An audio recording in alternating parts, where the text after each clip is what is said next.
അധ്യായം 45 അൽ ജാസിയ. അവതരണം മക്കയിൽ. സൂക്തങ്ങൾ 37. മുട്ടുകുത്തി വീണത് എന്നാണ് ജാസിയയുടെ അർത്ഥം. 28-ാം സൂക്തത്തിലാണ് പ്രസ്തുത പദം പ്രയോഗിച്ചത്. അദ്ദുഖാന്റെ അവതരണകാലവും ഇതിന്റേതും ഒന്നുതന്നെ. ഇസ്ലാമിന്റെ അടിസ്ഥാന വിശ്വാസ കാര്യങ്ങളുടെ സമർത്ഥനത്തിനാണ് ഇതിലെ ഉള്ളടക്കം ഊന്നൽ നൽകുന്നത്. ബിസ്മില്ലാഹിർ റഹ്മാനിർ റഹീം. ഹാമീം. ഈ വേദപുസ്തകത്തിന്റെ അവതരണം പ്രതാപിയും യുക്തിമാനുമായ അല്ലാഹുവിൽ നിന്നാണ്. തീർച്ചയായും ആകാശഭൂമികളിൽ സത്യവിശ്വാസികൾക്ക് എണ്ണമറ്റ തെളിവുകളുണ്ട്. നിങ്ങളെ സൃഷ്ടിച്ചതിലും അല്ലാഹു ജീവജാലങ്ങളെ ഭൂമിയിൽ പരത്തിയതിലും അടിയുറച്ച വിശ്വാസമുള്ള ജനത്തിന് അളവറ്റ അടയാളങ്ങളുണ്ട്. രാപ്പകലുകൾ മാറി മാറി വരുന്നതിൽ, അല്ലാഹു മാനത്തുനിന്ന് ജീവിത വിഭവം ഇറക്കിത്തരുന്നതിൽ, അതുവഴി ചത്ത ഭൂമിയെ ചൈതന്യവത്താക്കുന്നതിൽ, കാറ്റുകളുടെ ഗതി നിയന്ത്രിക്കുന്നതിൽ, എല്ലാറ്റിലും ചിന്തിക്കുന്ന ജനത്തിന് ഒട്ടേറെ അടയാളങ്ങളുണ്ട്. അല്ലാഹുവിന്റെ വചനങ്ങളാണിവ. നാം അവയെ നിനക്ക് ക്രമാനുസൃതം ഓതിത്തരുന്നു. അല്ലാഹുവിലും അവന്റെ വചനങ്ങളിലുമല്ലാതെ മറ്റേത് വൃത്താന്തത്തിലാണ് ഈ ജനം ഇനി വിശ്വസിക്കുക? പെരും നുണ കെട്ടിപ്പറയുന്ന പാപികൾക്കൊക്കെയും കൊടിയ നാശം. അവന്റെ മുമ്പിൽ അല്ലാഹുവിന്റെ വചനങ്ങൾ വായിക്കപ്പെടുന്നു. അവനത് കേൾക്കുന്നു.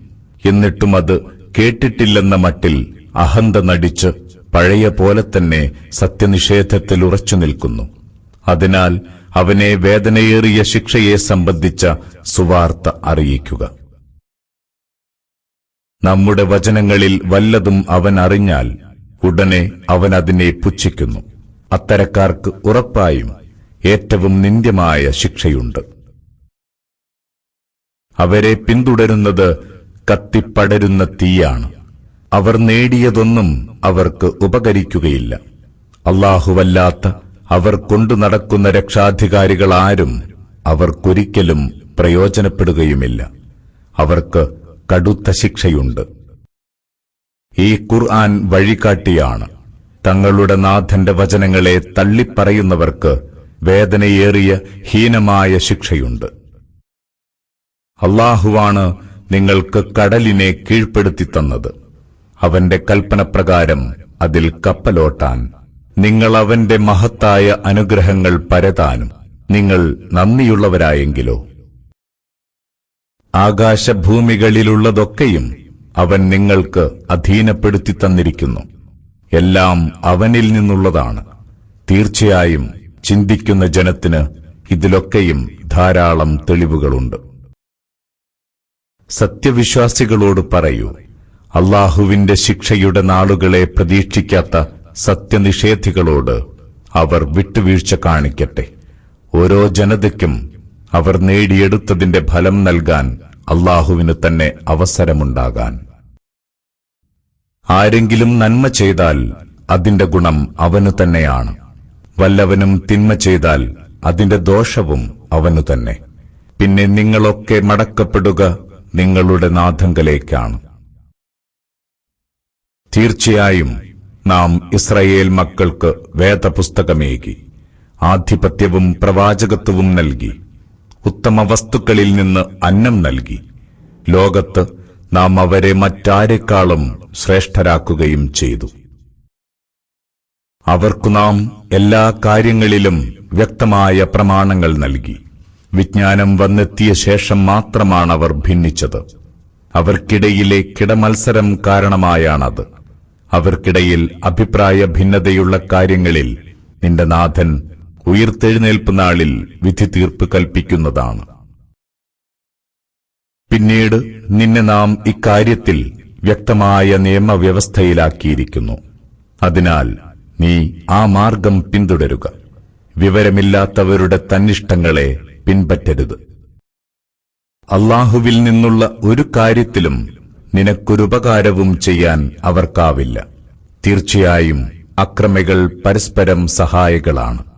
എന്നാൽ സൂക്ഷ്മത പാലിക്കുന്നവരുടെ രക്ഷാധികാരി അല്ലാഹുവാണ്. ഇത് മുഴുവൻ മനുഷ്യർക്കും ഉൾക്കാഴ്ച നൽകുന്നതാണ്. ദൃഢവിശ്വാസികളായ ജനത്തിന് വഴികാട്ടിയാണ് മഹത്തായ അനുഗ്രഹവും. ചീത്തവൃത്തികൾ ചെയ്തുകൂട്ടിയവർ കരുതുന്നു അവരെ നാം സത്യവിശ്വാസം സ്വീകരിക്കുകയും സൽക്കർമ്മങ്ങൾ പ്രവർത്തിക്കുകയും ചെയ്തവരെപ്പോലെയാക്കുമെന്ന്, അഥവാ അവരുടെ ജീവിതവും മരണവും ഒരേപോലെയാകുമെന്ന്. അവരുടെ വിധി തീർപ്പ് വളരെ ചീത്ത തന്നെ. അല്ലാഹു ആകാശഭൂമികളെ യാഥാർത്ഥ്യനിഷ്ഠമായാണ് സൃഷ്ടിച്ചത്. ഓരോരുത്തർക്കും താൻ പ്രവർത്തിച്ചതിന്റെ പ്രതിഫലം നൽകാനാണിത്. ആരോടും ഒട്ടും അനീതിയുണ്ടാവുകയില്ല.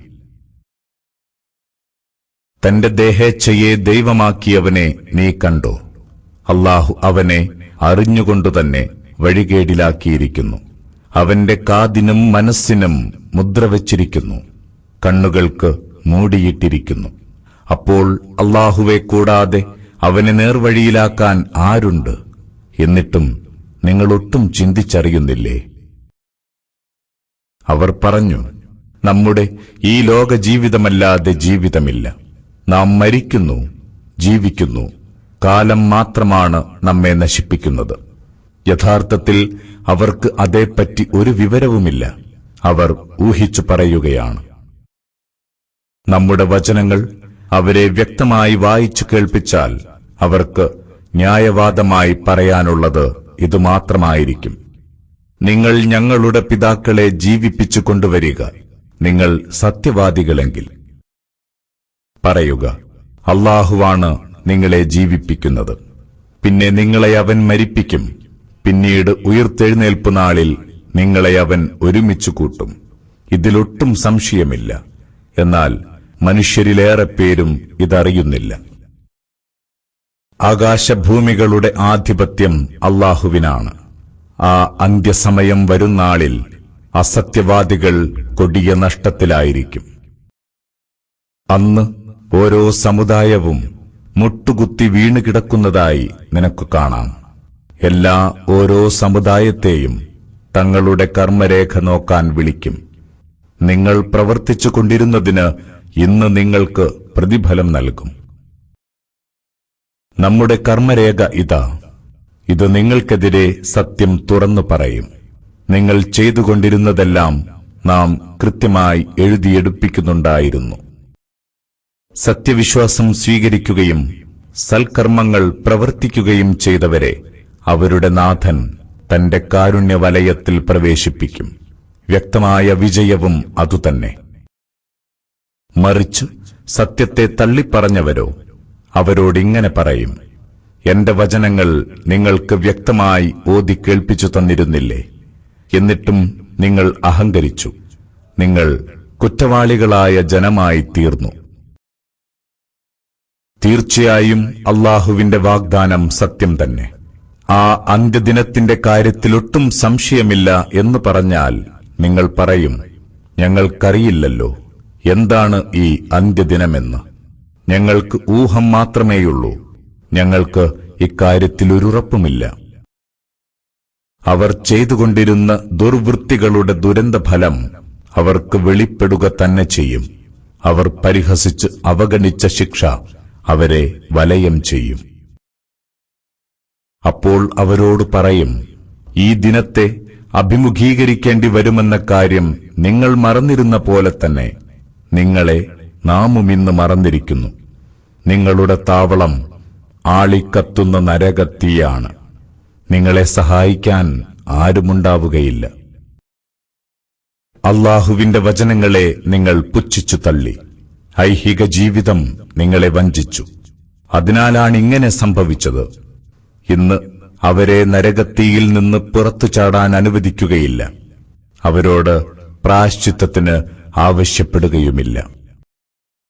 അതിനാൽ അല്ലാഹുവിന് സ്തുതി. അവൻ ആകാശങ്ങളുടെ പരിപാലകനാണ്, ഭൂമിയുടെ പരിപാലകനും അവൻ തന്നെ, സർവ്വലോകരുടെയും സംരക്ഷകനും. ആകാശങ്ങളിൽ അവനാണ് മഹത്വം, ഭൂമിയിലും ഔന്നത്യം അവനു തന്നെ.